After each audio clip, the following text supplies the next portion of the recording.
자, 컬처클럽 청년 우동준, 신바, 신보라 두 분 어서 오세요. 네, 안녕하세요. 네, 반갑습니다. 네, 오늘은 신바님부터 얘기를 나눠보죠. 어떤 작품 준비하셨습니까?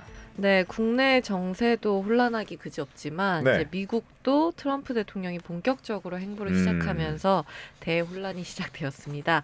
그래서 관련해서 다큐멘터리 한 편 준비했습니다. 화씨 119 트럼프의 시대입니다. 자, 화씨 119라 화씨 911이 바로 떠오르는데 네.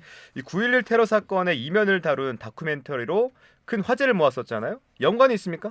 네, 맞습니다. 화씨 911의 마이클 무어 감독이 만든 작품이고요. 이 다큐멘터리는 지난 2016년 11월 45대 대통령으로 당선되었던 트럼프의 그 전후 이야기를 담고 있습니다. 더불어 추천드렸던 이유도 네. 단순히 트럼프의 이야기만 있어서 소개해드린 것은 아니고요.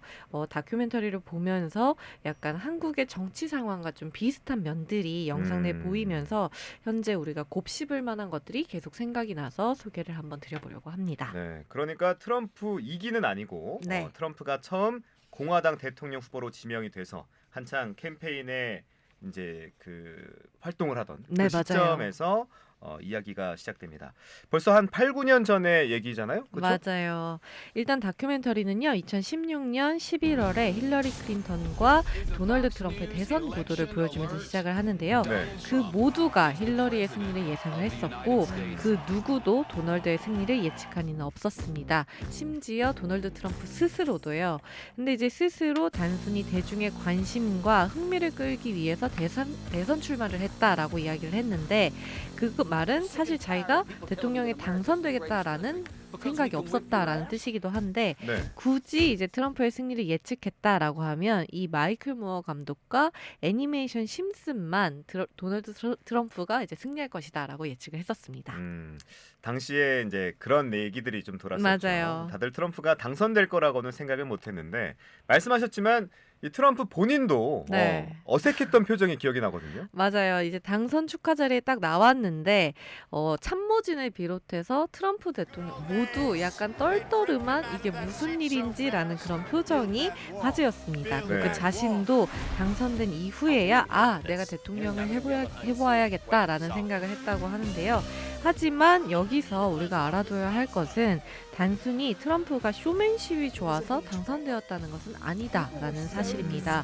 트럼프가 당선이 되었던 건 트럼프라는 인물에 대한 어떤 여러 요인들도 있기는 하지만 우리 스스로가 그가 대통령이 될 수 있도록 내버려뒀다라는 점이 있음을 내버려뒀다. 마이클 무어 감독은 분명하게 지적을 합니다. 그렇군요.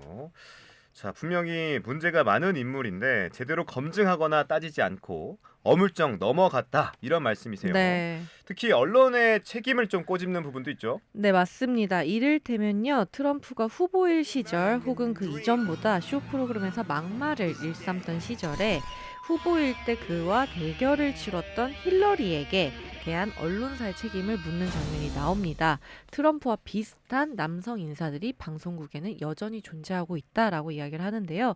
성추문에 휩싸인 여러 방송국의 남성 인사들이 하는 말은 이제 트럼프를 꼬집는 대신에 오히려 그의 언행을 괜찮은 듯 이야기하고 힐러리에게 오히려 되게 적대적이고 공격적인 태도의 인터뷰를 진행하는 모습이 나오고요. 그렇군요. 그리고 미국의 전 CBS CEO도 인터뷰 질문에서 당시에 트럼프 후보를 방송에 내보낸 것이 뉴스 가치 때문이냐 아니면 시청률 때문이냐라는 말에 대답을 못하다가 미국에게는 악재일지 몰라도 CBS라는 방송국에는 호재다라는 말을 더하면서 언론의 가치보다는 시청률을 그 당시 우선시했다라는 말을 우회적으로 하기도 합니다. 네, 뭐 상식 밖의 언행을 거듭하는데 네. 또 그걸 스트롱맨이다. 맞아요. 이런 별명으로 포장을 해줬어요. 맞습니다. 이런 것들이 계속 사실 문제점으로 지적이 되었는데 네. 워낙 당당하게 보이는 사람들이 있는 곳에서 다 했었기 때문에 반기를 드는 사람이 없었다라는 것이 가장 큰 문제다라고 지적을 합니다. 방송국에서는 화제성을 위해서 그대로 내보낸 것이 있기도 하지만 우리들 누구도 그것에 대해서 잘못이다라고 이야기를 하지 않았거든요. 그리고 마이클 무어 감독은 여기에서 한 발짝 더 나아가서 네. 단순히 단순히 이렇게 된 게 트럼프만의 문제는 아니다. 예견된 결과였다라고 이야기를 하는데요. 민주주의라는 단어 아래에서 우리는 돌이킬 수 없는 것들을 저질렀다라고 이야기를 합니다. 이를테면 타협이라는 단어를 쓰면서 빌 클린턴이 이 단어를 재임 시절에 가장 많이 사용했던 단어라고 하죠. 네, 트럼프 이전부터 이미 문제가 도사리고 있었습니다. 그런데 왜 하필 타협을 문제 삼는 걸까요? 협상과 타협은 정치의 기본 아닙니까? 사실 상식과 상식이 대립할 때 어떤 안과 대안이 상충할 때 협상을 하고 타협을 한다는 단어를 주로 쓰죠. 금도를 넘나들면 그건 이미 정치가 아니고 네. 이게 타협이라는 미명하에 포장되는 과정이 영화에 드러납니다. 이를테면 미국 미시건주 플린트 상수원 오염 사건인데요. 미시건주 주지사에 2010년에 릭 스나이더라는 사람이 부임을 하게 되는데 그는 취임 후에 큰 사건을 여러 개 저지릅니다. 엄청 평화로웠던 도시에 비상계엄을 내렸고요.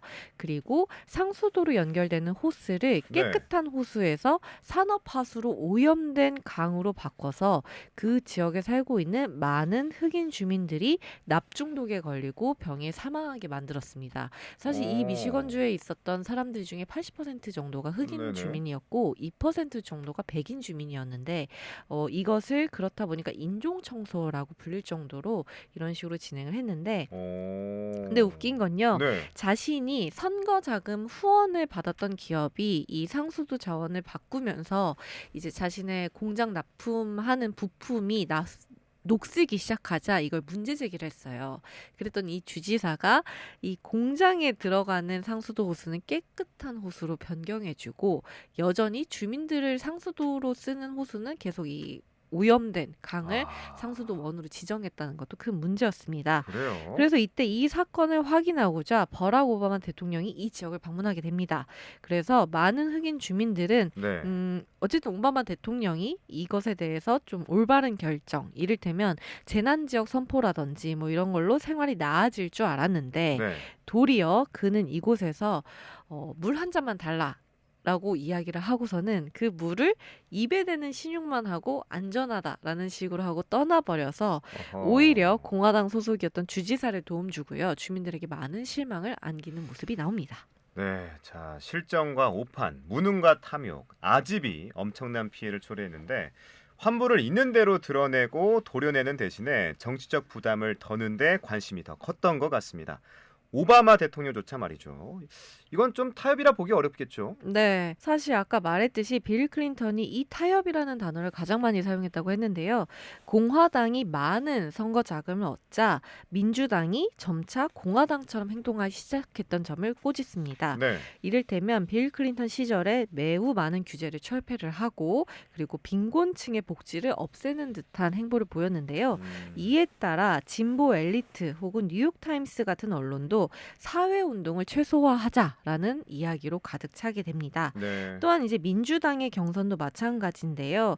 이제 트럼프와 이제 대결을 할 그 시점쯤에 대부분의 선거인단이 버니 샌더스와 힐러리 클린턴의 경선에서 버니 샌더스를 이제 투표를 했는데 지도부는 여러모로 힐러리가 더 나은 후보라 판단해서 힐러리를 대선 후보로 내세우게 됩니다. 너무 이제 좌쪽으로 가면 안 된다라는 이유로 그렇게 했는데 이런 것을 보면은 사실 요즘 민주당의 모습이 약간 떠오르기도 하는데요. 이재명 대표가 이제 자신의 트레이드 마크로 내세웠던 기본소득 정책이라든지 이런 것들을 좀 유보할 수 있는 입장을 내놓기도 했고 또 주 52시간 노동시간 관련해서도 조금 우클릭을 하고 있는데 이런 네. 모습이 영화 속 미국 민주당의 행보와 좀 겹쳐 보이기도 한다라는 생각이 듭니다. 그렇네요. 그리고 다시 이제 본론으로 돌아오면 네. 미국 정치인들, 민주당의 타협은 이뿐만이 아니었습니다. 이를테면 미국의 총기 창고가 꽤나 빈번함에도 불구하고 정치인들은 무기업체 로비로 인해서 이를 규제하는 법안에 찬성하고 있지 않는 모습을 보여주는데 개인의 방어권을 예로 들죠. 그래서 민주당의 온건파 기득권들이 공화당과 비슷하게 움직이면서 더 이상 미국은 다양성이 존중되고 꿈을 펼칠 수 있는 나라가 아니다. 아메리칸 드림은 존재하지 않는다라고 마이클 무어 감독이 여러 차례 이야기합니다. 자, 한숨이 여러 차례 나왔는데 주권 재민이라는 게 민주주의라는 게 허상에 불과한 것인가 하는 자괴감이 듭니다. 네, 이제 감독도 계속 비관적인 이야기를 이어나갑니다. 네. 민주주의가 무너지는 것에 대해서 말인데요. 이를테면 히틀러가 처음 등장했을 때를 빗대어가면서 이와 비슷하게 인종 혐오를 비롯해서 빈곤층의 기본권이 무너지는 이야기를 하게 되는데 선거가 우리를 구할 것이다. 탄핵이 우리를 구할 것이다. 라는 희망에서 사실 이 희망을 죽인 것은 우리였다라고 아하. 이야기를 하는데 음. 자유의 여신상이 왜 미국에 있나 이런 것에 대한 조차도 의문을 제기하는 모습이 나옵니다. 그럼에도 불구하고 왜곡된 민주주의를 일으키고자 하는 여러 활동들을 무어 감독은 조명을 하는데 네. 총기 규제에 대해서 직접 의견을 밝히는 참사 생존자를 비롯한 여러 청소년들의 이야기를 비추기도 하고요. 그리고 무너지고 있는 교육에서 스스로 목소리를 내면서 함께 연대하고 있는 교사들의 이야기를 이야기하기도 합니다. 음. 더불어 민주당 내 오카시오 코르테즈 같이 좀 민주당 이에 있는 기득권 인사들과는 좀 정반대 이야기를 하는 하원 의원의 활동도 비추어 주는데요. 다큐 내용을 보다 보면 네. 역사는 같은 일을 반복하지는 않지만 패턴을 보여주기 때문에 다음에 대한 길을 보여준다라는 말이 나옵니다. 그래서 트럼프가 다시 돌아온 이 시점에서 이 영화를 한번 찾아보신다면 앞으로 펼쳐질 미래에 대해서 좀 통찰을 얻을 수 있지 않을까라는 생각이 들고 네. 조금 더 우리도 현명하게 대처할 수 있지 않을까라는 생각을 해봅니다. 그래서 주말에 이 다큐멘터리 보시면서 이 어지러운 정세 속 지나온 역사 속에서 어떤 힌트를 얻어서 다음을 조금 고민해보면 좋을지 그런 생각이 듭니다. 네. 자, 미국과 한국 2016년과 2025년 여러모로 겹쳐 보이는 대목이 많습니다. 우리 역시 거대한 변곡점을 지나고 있는데 추천해주신 작품 속에서 해안과 통찰을 얻어보면 좋겠습니다. 마이클 무어 감독의 2018년작 화씨 119 트럼프의 시대 만나봤고요.